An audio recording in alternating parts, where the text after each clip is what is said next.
کاف ماں راوی کے پل پر پہنچ گئی ہے اور وہاں جا کے اس نے زبردست پیکج کا اعلان کیا ہے، اور پیکج کا نام ہے ٹھینگا۔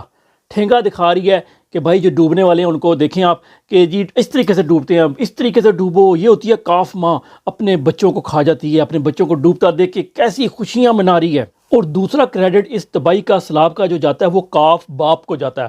کاف باپ نے پچھلے دنوں سیاسی بیان دیا تھا، انڈیا اس کو اس کا دھمکی سمجھ بیٹھا۔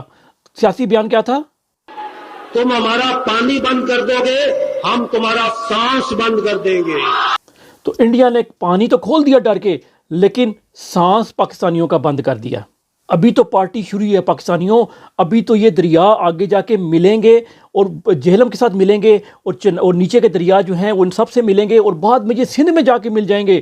اوئے ہوئے ہوئے 5-6 دن بعد، تقریباً 3 سے 5 اگست کے ستمبر کے دوران دیکھنا کیسی تباہی آئے گی سندھ کے علاقے میں اور پنجاب ملتان کے آگے کے علاقوں میں جب یہ پانی وہاں پر پہنچے گا۔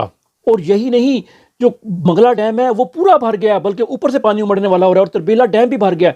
تو سندھ دریا میں بھی سیلاب، جہلم میں بھی، اور باقی 3 دریاؤں میں بھی سیلاب۔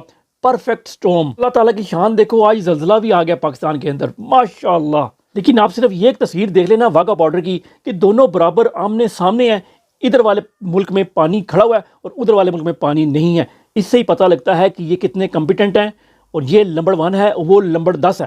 اور انڈیا نے اگلے پورے سال کا پانی آج چھوڑ دیا ہے، اگلے 3-4 دن چھوڑے گا اور آپ کو پورے سال کا حصہ مل جائے گا۔ لیکن جب فصلوں کی بجائی کا ٹائم آئے گا تو پھر آپ کو پانی نہیں ملے گا۔ پھر آپ نمبر 1 سے رابطہ کیجیے گا اور کاف ماں سے۔